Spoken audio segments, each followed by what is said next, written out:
Hi hello ಎಲ್ಲರಿಗೂ ನಮಸ್ಕಾರ. ನಾನು ನಿಮ್ಮ ಅನಾಮಿಕಾ ಅನು. ಅಭಿವ್ಯಕ್ತಿ ಕಥಾಲೋಕಕ್ಕೆ ಸ್ವಾಗತ.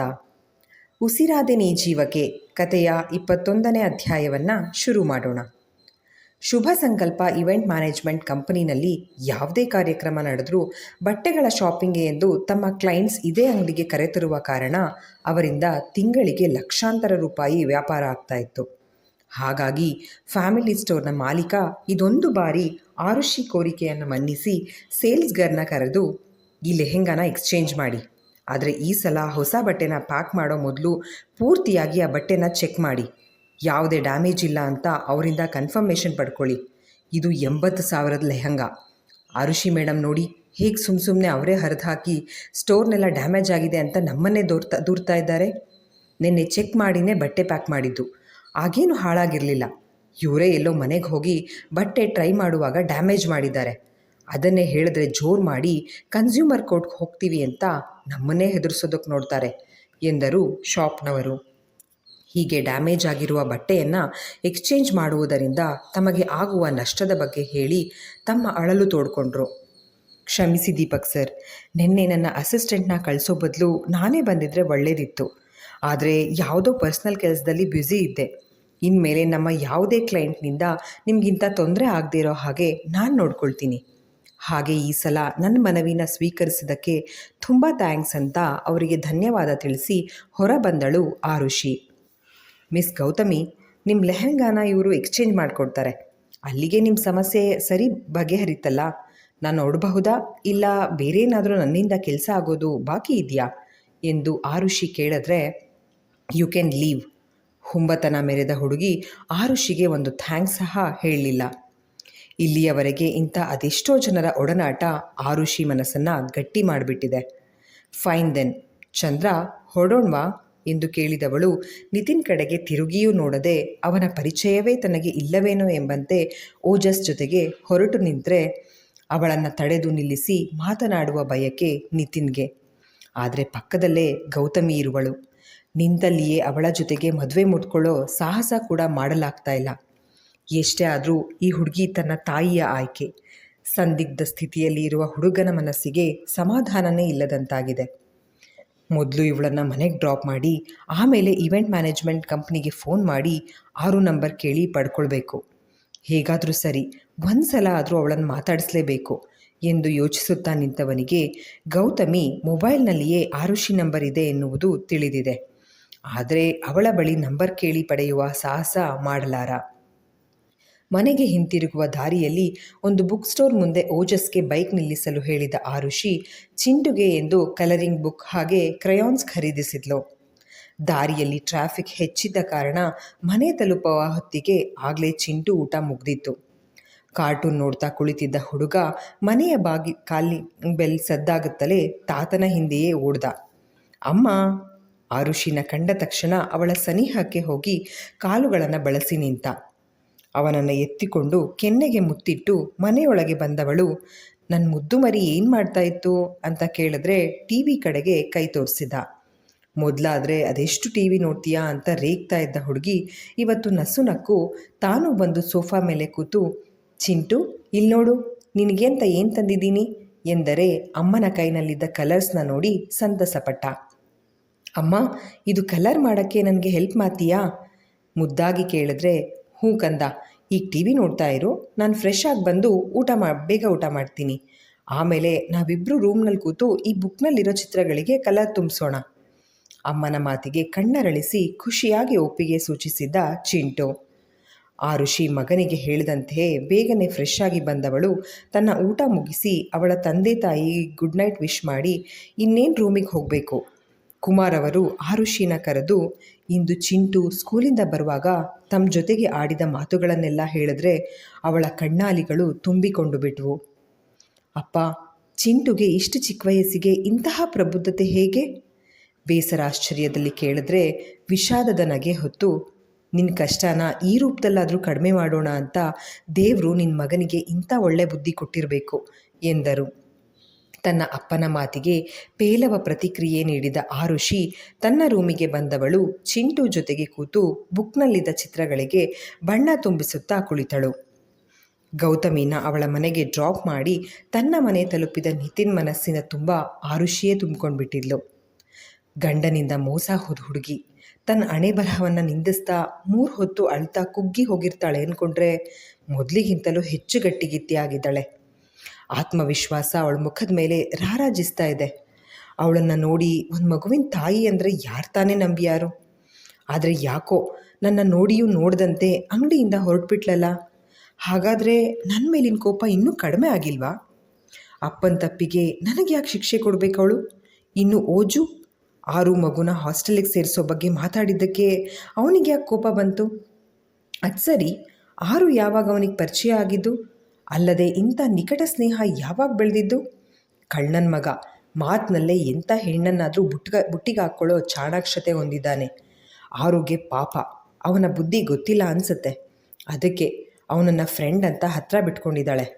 ಅದೇ ಅವನೊಬ್ಬ ಫ್ಲರ್ಟ್ ಅಂತ ಗೊತ್ತಾದರೆ ಅವನ ಸ್ಥಾನ ಏನು ಅನ್ನೋದನ್ನು ತೋರಿಸ್ಕೊಡ್ತಾಳೆ ಅಂತ ಆರುಷಿ ಬಗ್ಗೆ ಯೋಚಿಸುತ್ತಾ ಇದ್ದವನಿಗೆ ನಿಜಕ್ಕೂ ಈಗ ಗೌತಮಿನ ಮದುವೆ ಆಗೋ ಇಂಟ್ರೆಸ್ಟ್ ಹೋಗಿತ್ತು. ಆಗಿದ್ದಾಗಲಿ ಎಂದು ಬಟ್ಟೆ ಬದಲಿಸಿ ಫ್ರೆಶ್ ಆಗಿ ಹೋಗಿ ಡೈನಿಂಗ್ ಟೇಬಲ್ ಎದುರಿಗೆ ಕುಳಿತವನು ಅವರಮ್ಮ ಊಟ ಬಡಿಸ್ತಾ ಇದ್ದರೆ ಅದರ ಕಡೆಗೆ ಗಮನ ಕೊಡದೆ ಹಿಂಜರಿಯುತ್ತಲೇ ತನಗೆ ಗೌತಮಿ ಜೊತೆಗೆ ಮದುವೆ ಆಗಲು ಇಷ್ಟ ಇಲ್ಲ. 4 ವರ್ಷದ ಹಿಂದೆಯೇ ತಾನು ಪ್ರೇಮ ನಿವೇದನೆ ಮಾಡಿದ್ದ ಆರುಷಿ ಜೊತೆಗೆ ಈಗಲೂ ಮದುವೆ ಆಗೋ ಹಂಬಲ ಇದೆ ಅಂತ ಹೇಳಿದ್ದೇ ತಡ ಅವನ ತಾಯಿ ಔಹಾರಿ ಬಿಟ್ಟರು. ತಲೆ ಕೆಟ್ಟಿದ್ಯಾ ನೀತು? ನಿನಗೇನು ಕಡಿಮೆ ಆಗಿದೆ ಅಂತ ಮತ್ತೆ ಆ ಆರುಷಿ ಹಿಂದೆ ಬಿದ್ದಿದ್ದೀಯಾ? ನೋಡು, 4 ವರ್ಷಗಳ ಹಿಂದೆಯೂ ನಿಮಗೆ ಈ ಸಂಬಂಧ ಒಪ್ಪಿಗೆ ಇರಲಿಲ್ಲ. ಇನ್ನು ಈಗಂತೂ ಅವಳು ಮದುವೆ ಆಗಿ ಗಂಡನಿಂದ ದೂರ ಇರೋ ಹೆಣ್ಣು, ಅಲ್ಲದೆ ಒಂದು ಮಗುವಿನ ತಾಯಿ. ಅವಳನ್ನು ಈ ಮನೆ ಸೊಸೆ ಮಾಡ್ಕೊಳ್ತೀವಿ ಅಂತ ನೀನು ಹೇಗೆ ಅಂದ್ಕೊಂಡೆ? ನೋಡು ಮಗನೇ, ಒಂದು ಗೌತಮಿನ ಮದುವೆ ಆಗಿ ಖುಷಿಯಾಗಿರು. ಇಲ್ಲ ಆರುಷಿನಿ ಬೇಕು ಅಂದರೆ ಅದಕ್ಕೆ ಮೊದಲು ನನಗೆ ನಿನ್ನ ಅಪ್ಪನಿಗೆ ಒಂದು ತೊಟ್ಟು ವಿಷ ಕೊಟ್ಬಿಡು. ರೀ, ನಿಮ್ಮ ತಂಗಿ ಮಗಳು ಇಷ್ಟು ವರ್ಷಗಳ ನಂತರನೂ ಯಾಕಿಷ್ಟು ನಮ್ಮನ್ನು ಕಾಡ್ತಾ ಇದ್ದಾಳೆ? ದರಿದ್ರದವಳು, ಎಲ್ಲಾದರೂ ಹಾಳಾಗೋಗ್ಬಾರ್ದಾ? ನಾಲಿಗೆ ಹರಿಬಿಟ್ಟು ಆರುಷಿ ಮೇಲಿನ ತಮ್ಮ ಬೇಸರ ವ್ಯಕ್ತಪಡಿಸಿದವರು ಊಟ ಮಾಡದೆಯೇ ರೂಮ್ ಸೇರಿಬಿಟ್ರೆ ತನ್ನ ತಾಯಿಯ ಕೋಪ ಕಂಡವನು ಈಗ ಮತ್ತೆ ತನ್ನ ಮದುವೆ ವಿಷಯದಲ್ಲಿ ಯಾವ ತೀರ್ಮಾನಕ್ಕೂ ಬರಲಾಗದೆ ಗೊಂದಲಕ್ಕೆ ಬಿದ್ದ. ಹಾಸಿಗೆ ಮೇಲೆ ಅಂಗಾತ ಮಲಗಿ ಹಣೆಯ ಮೇಲೆ ತನ್ನ ಕೈಗಳನ್ನು ಕಟ್ಟಿ ಮಲಗಿರುವ ಓಜಸ್ಗೆ ಚಿಂಟು ಭವಿಷ್ಯದ ಚಿಂತೆನೇ ಕಾಡ್ತಾ ಇತ್ತು. ಮಗನ ಮುಖದ ಮೇಲೆ ಎಂದೂ ಕಾಣದ ಈ ಮಟ್ಟಿನ ಚಿಂತೆ ಇಂದ್ಯಾಕೆ? ಅರ್ಥ ಆಗದೆ ಶಾರದಮ್ಮ ಒಂದು ಲೋಟ ಹಾಲು ಹಿಡಿದು ಬಂದು ಮಗನ ರೂಮಿಗೆ ಬಂದವರು, ಏನಾಯಿತು ಓಜು? ಯಾಕೆ ಮನೆಗೆ ಬಂದಾಗಿಂದ ಯಾವುದೋ ಲೋಕದಲ್ಲಿ ಕಳೆದು ಹೋಗಿದ್ದೀಯಾ? ಊಟ ಸಹ ಸರಿಯಾಗಿ ಮಾಡಲಿಲ್ಲ. ತಗೋ, ಈ ಹಾಲಾದರೂ ಕುಡಿ ಅಂತ ಹೇಳಿದ್ರೆ ಎದ್ದು ಮಂಚಕ್ಕೆ ಒರಗಿ ಕೂತು, ಅಮ್ಮ, ಆರುಷಿ ಬಗ್ಗೆ ನಿನ್ನ ಒಪಿನಿಯನ್ ಏನು ಎಂದು ಕೇಳಿದ.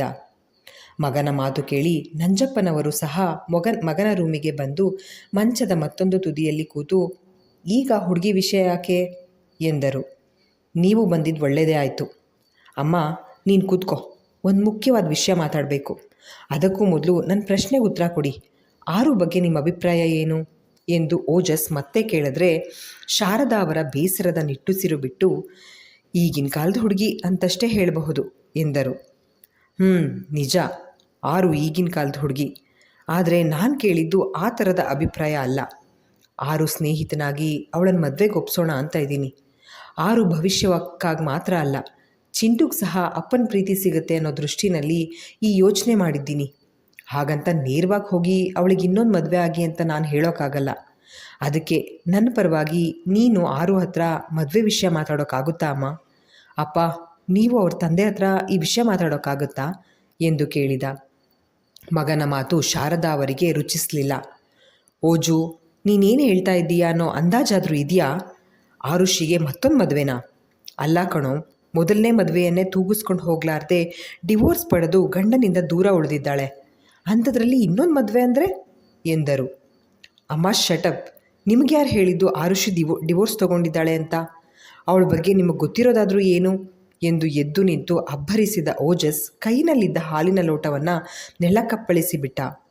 ತಾಯಿಗೆ ಬಾಯಿ ಮುಚ್ಚು ಎಂದು ಜೋರು ಮಾಡಿದ ಮಗನ ಮೇಲೆ ಮುನಿಸಿಕೊಂಡ ನಂಜಪ್ಪನವರು, ಸಿಕ್ ದೇವರಲ್ಲಿ ಹರಕೆ ಹೊತ್ತು ನಿನ್ನನ್ನು ಹೆತ್ತಿದ್ದಕ್ಕೆ ನಿನ್ನ ಅಮ್ಮನಿಗೆ ಸರಿಯಾದ ಬಹುಮಾನ ಕೊಟ್ಟೆ ಚಂದ್ರ. ಶಭಾಸ್. ಶಾರದಾ, ಏನೋ ಮಗ ಇಲ್ಲಿ ಒಬ್ಬನೇ ಇರ್ತಾನೆ, ನಾವು ಒಂದೆರಡು ದಿನ ಜೊತೆಯಾಗಿದ್ದು ಹೋದರೆ ಅವನಿಗೆ ಖುಷಿ ಆಗುತ್ತೆ ಅಂತ ನಮ್ಮ ಊರು ಕೆಲಸ ಎಲ್ಲ ಬಿಟ್ಟು ಬಂದಿದ್ದಕ್ಕೆ ನಮ್ಮ ಸ್ಥಾನ ಏನು ಅಂತ ತೋರಿಸ್ಕೊಟ್ಬಿಟ್ಟ. ಇನ್ನಿವನ ಜೊತೆ ಮಾತು ಸಾಕು, ನೀನು ಸುಮ್ಮನೆ ಎದ್ದು ಬಾ, ಬ್ಯಾಗ್ ಎಲ್ಲ ಸಿದ್ಧತೆ ಮಾಡಿಕೊಂಡು ನಾಳೆ ಬೆಳಗ್ಗೆನೇ ಊರಿಗೆ ಹೊರಟ್ಬಿಡೋಣ ಎಂದು ಹೇಳಿ ಮಗನ ಕಡೆಗೆ ಒಂದು ಸುಡುನೋಟ ಬೀರಿ ರೂಮ್ ಹೊರಗೆ ನಡೆದು ಬಿಟ್ಟರೆ, ಶಾರದಾ ಅವರು ಸಹ ಕಣ್ಣೀರು ಹಾಕುತ್ತಾ ಗಂಡನನ್ನು ಹಿಂಬಾಲಿಸಿದ್ರು. ಆದರೆ ಏನೋ ಮಾಡೋದಕ್ಕೆ ಹೋಗಿ ಮತ್ತೇನೋ ಮಾಡಿದೆ ಅಂತ ತಲೆ ಮೇಲೆ ಕೈ ಹೊತ್ತು ಕೂತ ಓಜಸ್ಗೆ ಅವನ ತಂದೆ ಕೋಪವನ್ನು ದೂರ ಮಾಡಲು ಆರುಷಿ ಬದುಕಿನ ಸತ್ಯವನ್ನು ಹೇಳುವ ದಾರಿಯೊಂದೇ ಉಳಿದಿದ್ದು. ದೀರ್ಘ ಆಲೋಚನೆಯಲ್ಲಿ ಕಳೆದು ಹೋಗಿದ್ದ ಓಜಸ್ ಆರುಷಿ ಬಗ್ಗೆ ತನ್ನ ಹೆತ್ತವರಿಗೆ ತಿಳಿಸಿದ್ರೆ ಅವರೂ ಸಹ ಆ ಹೆಣ್ಣು ಹುಡುಗಿಯ ಸಹಾಯಕ್ಕೆ ನಿಲ್ತಾರೆ ಅನ್ನೋ ತೀರ್ಮಾನಕ್ಕೆ ಬಂದವನು ಎದ್ದು ಪಕ್ಕದ ರೂಮಿಗೆ ಹೋಗುತ್ತಲೇ ನಂಜಪ್ಪನವರು ಬಾಗ್ಲು ಬರೀ ಮುಂದೆ ಮಾಡೋದಲ್ಲ, ಚಿಲ್ಕ ಹಾಕಬೇಕಿತ್ತು ಶಾರದಾ, ನೋಡು ಈಗ ಬೀದಿ ಕೋಣ ಹೇಗೆ ನುಗ್ಬರ್ತಾ ಇದೆ ಎಂದು ಕೋಪದಲ್ಲಿ ಹೇಳಿದರು. ಅಪ್ಪನ ಮಾತಿಗೆ ಅವರ ಕಾಲ ಬಳಿ ಹೋಗಿ ಕೂತ ಓಜಸ್ ಅವರ ಪಾದಗಳನ್ನು ಒತ್ತುತ್ತಾ, ತಪ್ಪಾಯಿತು ಅಪ್ಪ, ನಾನು ಹಾಗೆ ಅಮ್ಮನ ಮೇಲೆ ರೇಗಬಾರ್ದಾಗಿತ್ತು. ಆದರೆ ಏನು ಮಾಡಲಿ, ಈಗ 2 ದಿನದಿಂದ ನನ್ನ ಮನಸ್ಥಿತಿನೇ ಸರಿಯಿಲ್ಲ.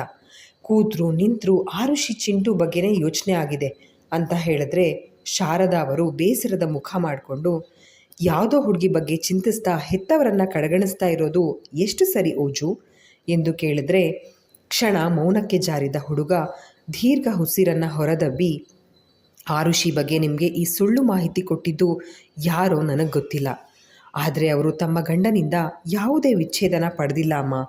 ನಿಜ ಹೇಳಬೇಕು ಅಂದರೆ ಅವ್ರ ಮದುವೆ ಅನ್ನೋದೇ ಒಂದು ದೊಡ್ಡ ಸುಳ್ಳು. ನನ್ನ ಮಾತು ಕೇಳಿ ಅಚ್ಚರಿ ಆಗ್ತಾ ಇದೆಯಾ? ಎಲ್ಲ ಹೇಳ್ತೀನಿ, ನಿಮ್ಮಿಬ್ಬರ ಬಳಿ ನನಗೆ ತಿಳಿದ ಎಲ್ಲ ವಿಷಯ ಹೇಳ್ತೀನಿ. ಈ ಹಿಂದೆ ನಿತಿನಿಂದ ಒಂದಷ್ಟು ವಿಷಯ ತಿಳಿದಿದ್ದ ನನಗೆ ಇನ್ನೂ ಒಂದಷ್ಟು ವಿಚಾರ ಕ್ಲಿಯರ್ ಆಗಿ ತಿಳಿದು ಬಂದಿದ್ದು ಯಾರಿಂದ ಗೊತ್ತಾ? ಕುಮಾರ್ ಅಂಕಲಿಂದ. ಚಿಂಟು ನನ್ನನ್ನು ಪಾರ್ಕ್ಗೆ ಕರ್ಕೊಂಡು ಹೋಗಿದ್ದಾಗ ಮೊಮ್ಮಗನ ಜೊತೆಯಾಗಿ ಬಂದಿದ್ದ ಅಂಕಲ್ ನನ್ನ ಜೊತೆ ಕೂತು ಸ್ವಲ್ಪ ಹೊತ್ತು ಮಾತಾಡಿದರು.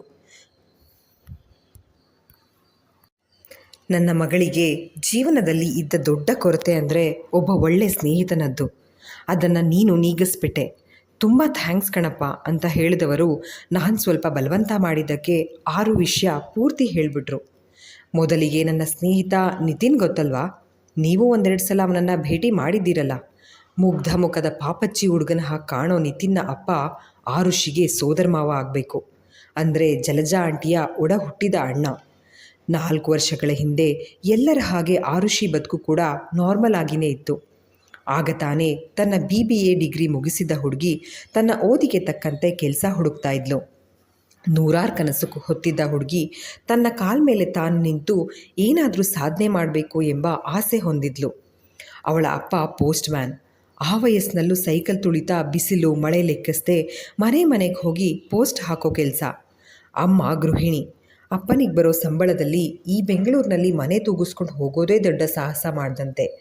ಆದರೂ ಅವರ ಮನೆಯಲ್ಲಿ ಖುಷಿ ನೆಮ್ಮದಿಗೆ ಯಾವ ಕೊರತೆಯೂ ಇರಲಿಲ್ಲ. ಆದರೆ ಆರು ಮನೆಯಲ್ಲಿ ಈ ನೆಮ್ಮದಿ ಹಾಳಾಗಲು ಕಾರಣ ಪ್ರೀತಿ. ಇಲ್ಲಿಗೆ ಈ ಸಂಚಿಕೆ ಮುಕ್ತಾಯವಾಯಿತು. ಸಂಚಿಕೆ ನಿಮ್ಮೆಲ್ಲರಿಗೂ ಇಷ್ಟವಾಗಿದೆ ಅಂತ ಭಾವಿಸ್ತೇನೆ. ದಯವಿಟ್ಟು ನಿಮ್ಮ ಅನಿಸಿಕೆ ಅಭಿಪ್ರಾಯವನ್ನು ಕಮೆಂಟ್ ಸೆಕ್ಷನಲ್ಲಿ ಹಂಚ್ಕೊಳ್ಳೋದನ್ನು ಮರಿಬೇಡಿ. ಧನ್ಯವಾದಗಳು.